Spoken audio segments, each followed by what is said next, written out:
Sejam todos bem-vindos para mais uma oportunidade do estudo do Evangelho.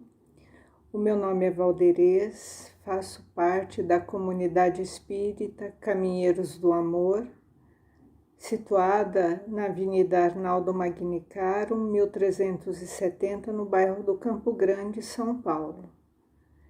Estamos nesta tarefa de divulgação do Evangelho segundo o Espiritismo, devido à situação atual, que nos encontramos, passamos também a divulgar o Evangelho nessa forma, virtual, para que alcance mais e mais irmãos de caminhada, que estão em busca deste aprimoramento, do aprendizado, no modelo, de Jesus.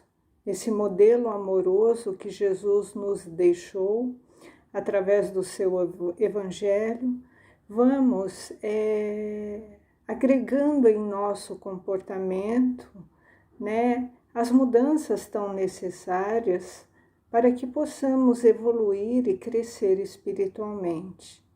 Então, sendo assim, faremos agora a nossa prece inicial, para depois discorrermos sobre o tema do estudo dessa noite.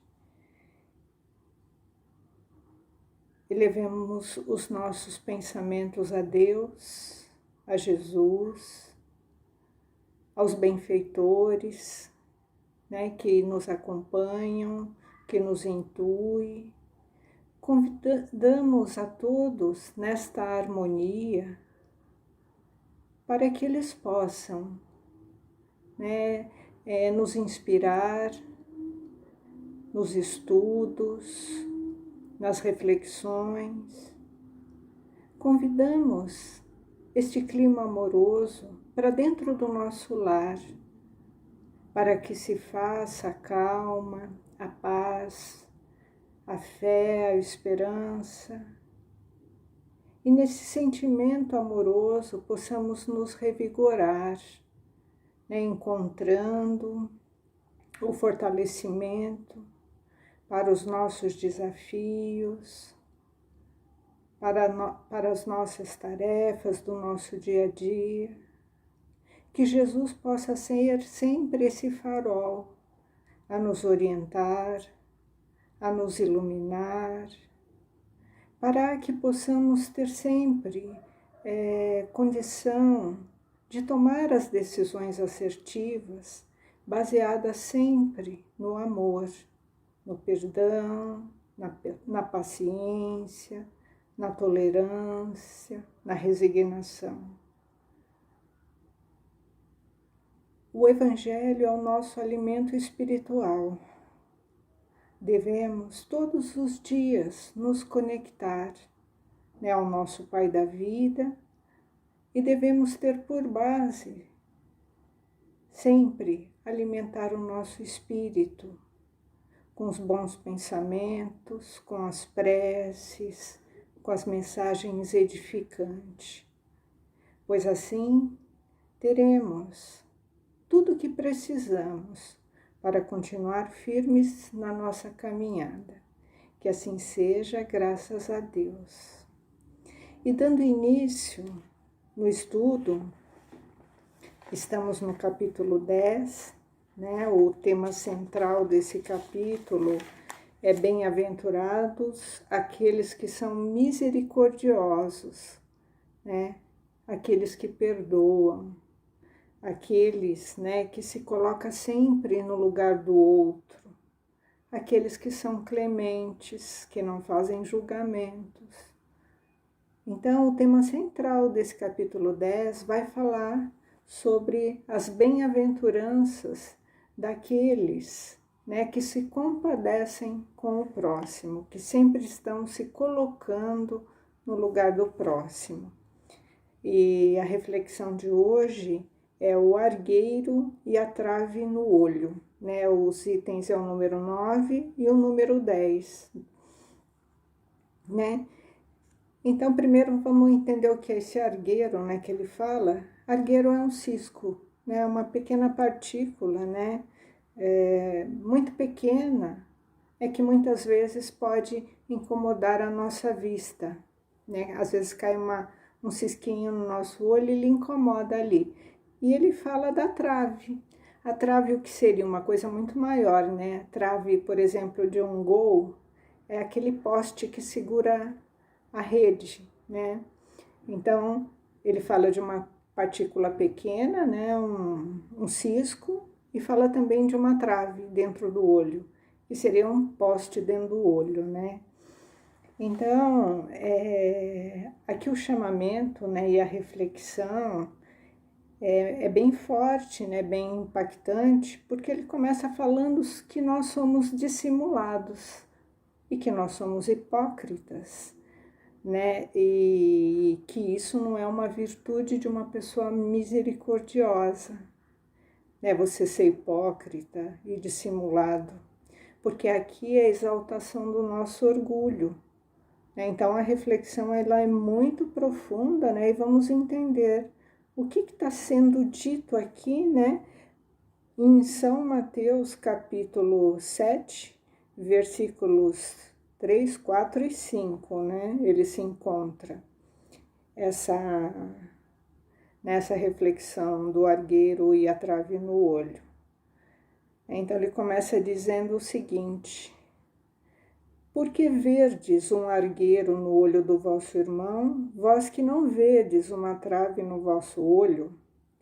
Ou como dizeis ao vosso irmão, deixai-me tirar um argueiro do vosso olho, vós que tendes uma trave no vosso? Hipócritas, tirai primeiramente uma trave do vosso olho, né? E então vereis como podereis tirar o argueiro do olho do vosso irmão. Então, olha o chamamento aqui, né? A gente tem um costume de olhar, né, as pequenas dificuldades do nosso irmão de caminhada, só que a gente não consegue enxergar o poste que está no nosso olho. Então, o que estamos querendo dizer aqui, né? O que o Evangelho, né? O que Jesus está nos chamando a atenção, que é muito mais fácil, né? A gente olhar os pequenos defeitos, né? Dos nossos irmãos, né? As coisas bem pequenas, né? Bem pequenininhas que estão no nosso irmão e a gente não enxerga as grandes dificuldades que nós trazemos ainda, né? Não vemos, né, a necessidade que nós temos de mudar o nosso comportamento, das coisas difíceis que ainda trazemos dentro de nós, mas ficamos apontando o tempo todo, né, a dificuldade do nosso irmão. Então, o outro, ele tem dificuldade, assim como nós também temos muitas dificuldades, várias dificuldades, porque nós estamos aqui encarnados no mundo de provas e expiações. Então, todos nós aqui temos as nossas imperfeições, estamos aqui para trabalhar, cada um de nós trabalhar as dificuldades que trazemos. Algumas são grandes, outras são pequenas, mas é mais fácil para a gente apontar o dedo, né? Identificar o cisco, né? Os pequenos ciscos que os nossos irmãos de caminhada trazem. São pequenas sutilezas, mas o nosso olho é afiado, a nossa língua é afiada quando se trata de apontar o defeito do outro, os vícios dos outros, né? As dificuldades que os outros trazem, né? Então, se a gente perceber no nosso dia a dia, nas pequenas coisas e nas grandes coisas, né, que a gente aponta e faz o julgamento o tempo todo, a gente observa, né?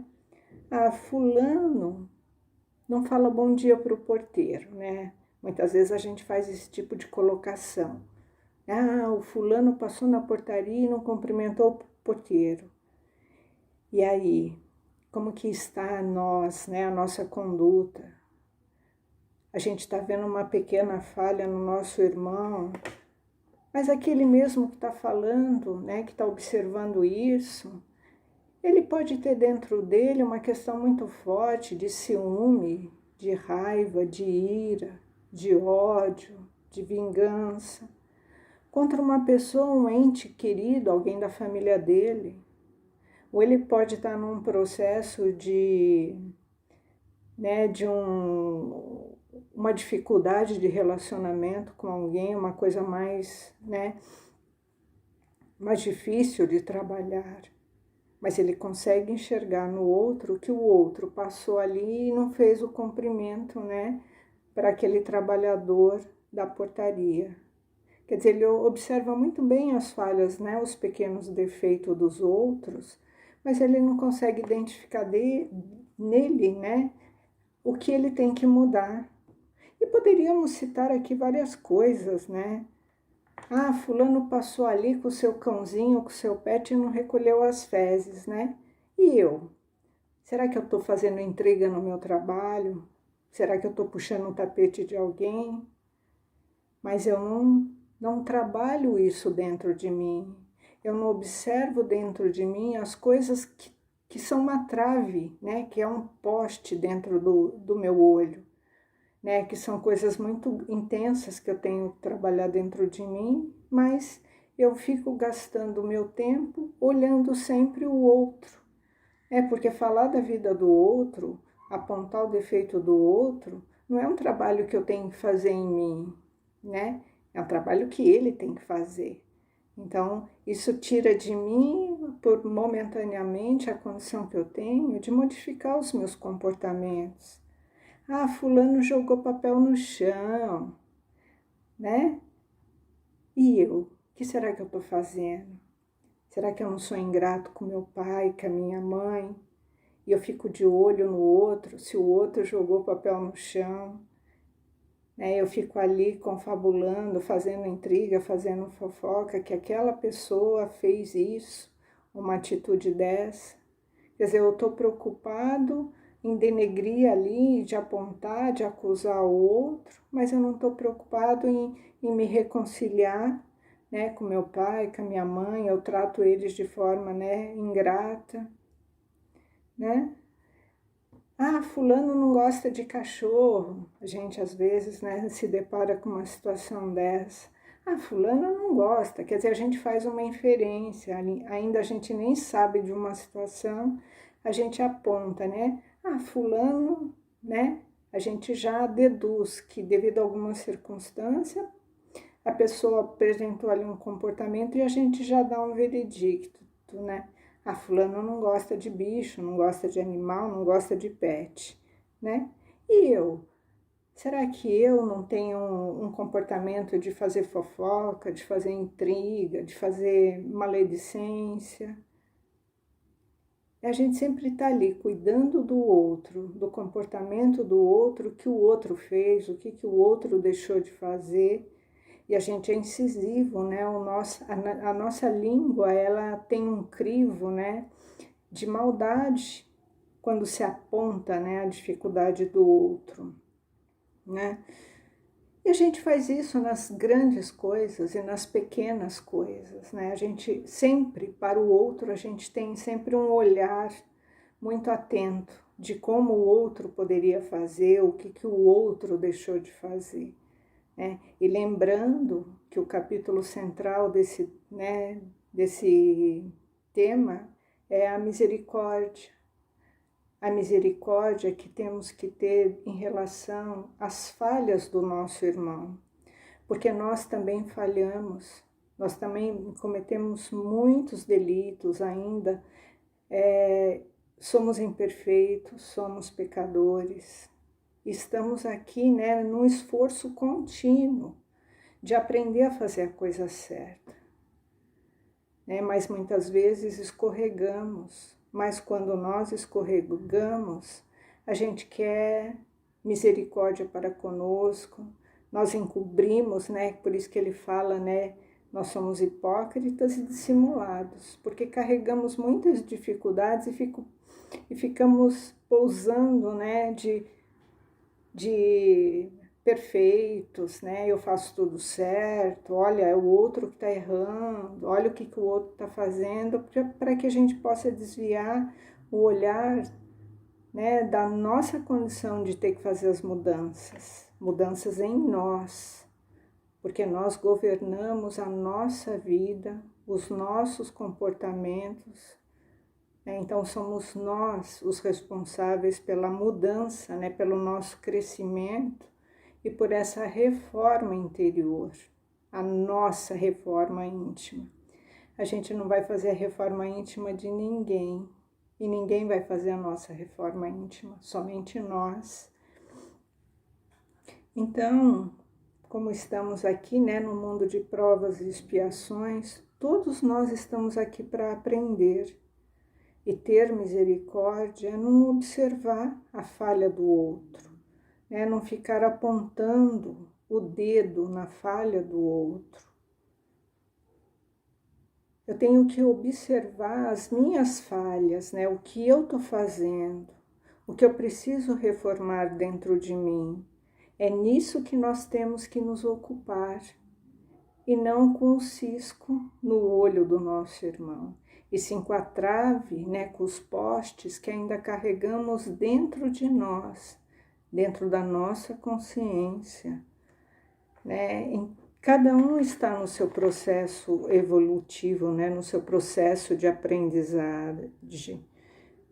Então, cada um tem um ponto de vista, cada um tem a sua vivência, que é diferente do outro, né? Cada um toma as suas resoluções diante daquilo, né, que já entende que são os seus valores, que estão dentro da sua ética, da sua cultura. Isso é diferente para cada um de nós. E a gente sempre está querendo dar o nosso ponto de vista para a atitude do outro. E a gente é sempre cheio de boas intenções, né? Porque eu quero mudar o outro. Olha como a gente quer mudar o outro, né? A partir das nossas vivências, né? Dos nossos aprendizados. E nós somos realmente dissimulados, né? Quando se fala nisso, né? Então, a gente gosta muito de chamar a atenção do outro, né? E a gente sempre vem com aquela coisa, né? Ah, eu tô ali, eu quero orientar o outro, né? Eu quero cuidar daquela pessoa, eu quero fazer uma crítica construtiva, né? Olha como nós somos, né? O suprassumo, né? Nós somos muito orgulhosos, nós queremos ali salvar aquela pessoa, né?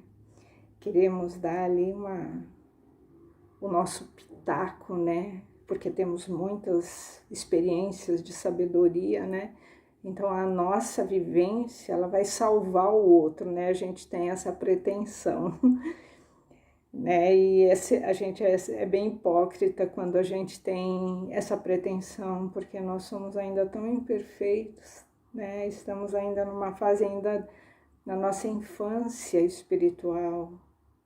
Então, cada um está no seu processo e nós temos que aprender a respeitar, né, o processo e as vivências e o que cada um traz dentro de si, né?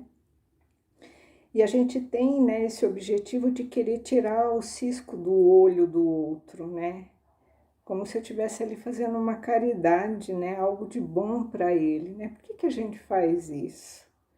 É porque a gente sempre está usando essa desculpa, né, para apontar o defeito de alguém. Então a gente vai cheio de boas intenções, mas na verdade a gente quer mostrar que a pessoa está errada, que aquilo lá não está bom, que aquilo lá não é legal. Então a gente quer ser o orientador, né? A gente quer dar o nosso pitaco construtivo, né, na decisão e na vida das pessoas. Então a gente vai encontrando ali uma desculpa, né, para apontar, ficar apontando o defeito do outro, né? Quando na verdade a gente deveria estar preocupado com as nossas falhas, né? Porque a caridade ela não funciona dessa maneira, né? A caridade não funciona dessa forma. A caridade, né, ela é muito simples, ela é sutil, ela é humilde, ela não ofende, ela não provoca, ela não causa mal-estar. E essas críticas construtivas, na maioria das vezes, elas são desastrosas, porque a gente não sabe, né? A gente não tem nem noção das sombras do inconsciente que cada um traz, porque somos espíritos, né? E trazemos lá as raízes do nosso inconsciente, né? E muitas decisões que tomamos, elas são guiadas por esse nosso inconsciente que nem mesmo a gente conhece. Foge ao nosso repertório de conhecimento, essa bagagem, né, do nosso inconsciente, de vidas passadas, né, de repertório de aprendizados que nós tivemos, de vivências, de mágoas, de angústias, de tristezas que carregamos dentro de nós e cada irmão também carrega. E nós não temos acesso, né, a esse inconsciente. E a gente sempre está usando, né, esse recurso também para validar, né? A gente fica ali tentando validar e falando, né, dependendo de alguma atitude de uma pessoa, a gente fala, fulano é egoísta, fulano é ciumento, nossa, como é que fulano pode ser desse jeito, né? E a gente vai logo fazendo um julgamento.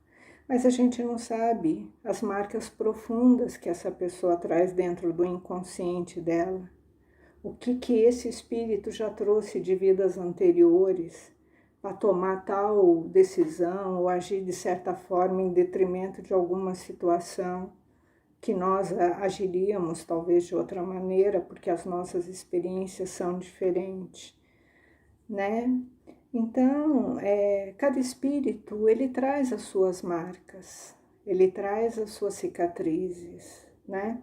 Então, de repente, um espírito nessa existência, ele não quer assumir compromissos mais profundos.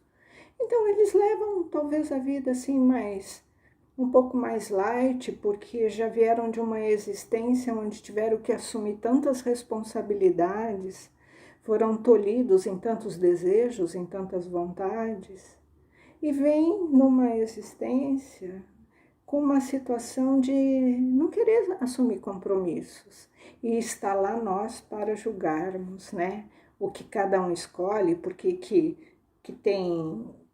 não tem filho, ou que tem filho, porque casou, porque que não casou, porque que não é amoroso com o pai, com a mãe, ou porque gosta de ser sozinho, gosta de viver isolado, a gente já dá um nosso pitaco, né? A gente faz as críticas construtivas. Mas e nós, se tivéssemos passado por essas mesmas experiências, por esses repertórios, né? De frustrações, de dificuldades em outras existências, será que nós não agiríamos dessa maneira também? Então é muito fácil a gente apontar o outro, né? E a gente às vezes fala, se eu tivesse em tal situação, eu agiria dessa forma. E aí quando a gente se encontra na situação, a gente age de uma outra forma, completamente diferente do que a forma racional que a gente agiria. Por quê? Porque muitas vezes nós somos guiados por esse nosso inconsciente. E mesmo sabendo do que é certo, do que é ético, do que é correto, às vezes, né, a gente resgata lá do nosso inconsciente e toma uma decisão completamente diferente daquela que seria normal, né? Na ética, na moral, nos bons costumes. Por quê? Porque trazemos, né, as nossas histórias, as nossas escolhas. Então não devemos ficar apontando as escolhas das pessoas, os gostos, por que ela faz assim, por que ela não faz. Nós temos que focar na nossa reforma íntima, no nosso crescimento espiritual e na nossa transformação moral. Porque cada um tirando, né, a trave que tem no próprio olho, o mundo será regenerado. Então, a nossa preocupação tem que ser com a trave que trazemos dentro dos nossos olhos. Então temos que fazer a nossa reforma, mudar os nossos comportamentos. Então nós não temos, né, nós na condição de cristão, não nos cabe, né, julgar. Então esse ensinamento, né, do arqueiro e a trave no olho, ele nos faz refletir, é para nós aprendermos com esses ensinamentos a não julgar, pois nós não sabemos as cicatrizes emocionais, né, do inconsciente que as pessoas trazem dentro de si, pois nós não sabemos nem os nossos, né? Nós não temos acesso às nossas cicatrizes, né, dessas sombras que trazemos no nosso inconsciente, né? Por que temos medos? Por que trazemos uma insegurança? Por que temos gostos, afinidades e antipatias? Nós não temos esse acesso, né? Como que vamos julgar o outro, se nem nós temos, né, esses conteúdos, esses recursos dentro de nós?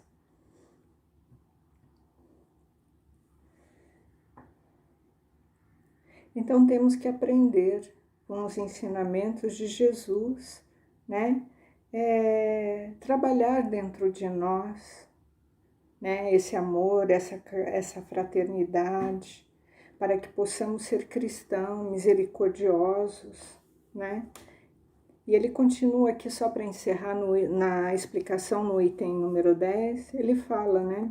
Um dos defeitos da humanidade é ver o mal dos outros antes de ver o próprio mal que está em cada um de nós.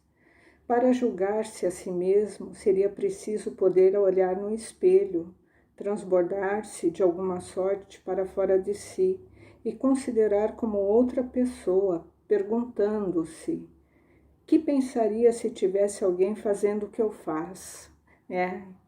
Então, nós temos a nossa, como foi dito, né? A nossa hipocrisia, a nossa dissimulação. E a gente disfarça muito bem quando a gente quer encobrir as nossas falhas, né? Então, se alguém soubesse realmente quem nós somos, né? O que pensariam de nós? A gente gostaria também que eles tivessem misericórdia de nós. Inconfessavelmente é orgulhoso fazendo o que eu faço. Incontestavelmente é o orgulho que leva o homem a se dissimular os próprios defeitos, tanto ao moral quanto ao físico.